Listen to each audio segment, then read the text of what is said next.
Cinderella. Once upon a time, there was beautiful girl named Cinderella. She lived with her stepmother and two stepsisters.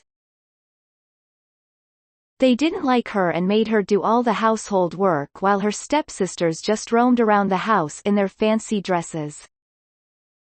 Her stepmother and stepsisters behaved awfully with Cinderella and treated her like a servant. One day, a letter from the king came to their house, stating that the king was having a ball. His son, the prince, would be choosing a wife. Hearing this news, everyone was excited.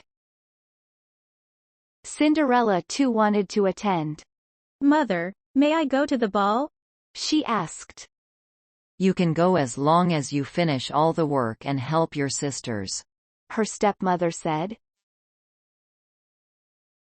Cinderella worked as fast as she could to get everything done, but there was always something left. She also made dresses for her stepsisters, to wear to the ball.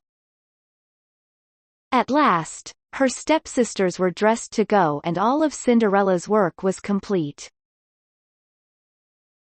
But Cinderella was tired now. She didn't even have a dress for the ball. She was so sad that she ran to the garden and exclaimed, "Wishes never come true."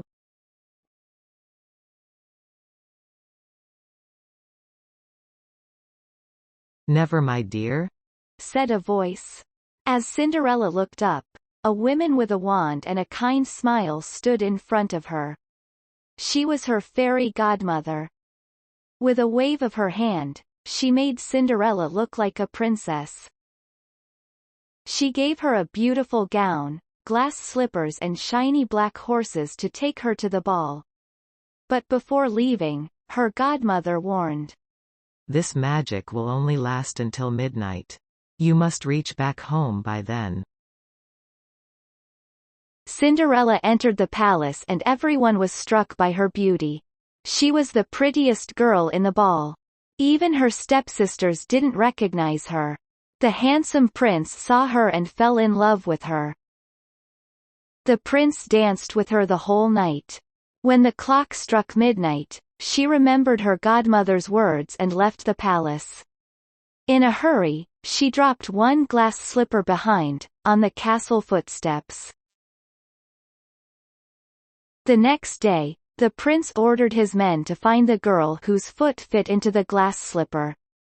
When they reached Cinderella's house, her stepsisters tried their best to fit their big feet into the glass slippers. Finally Cinderella tried the slipper and it fit perfectly. The prince recognized her and married her in a grand ceremony. They lived happily ever after. Moral of the story: show kindness and forgiveness to all and never let bad things ruin your heart.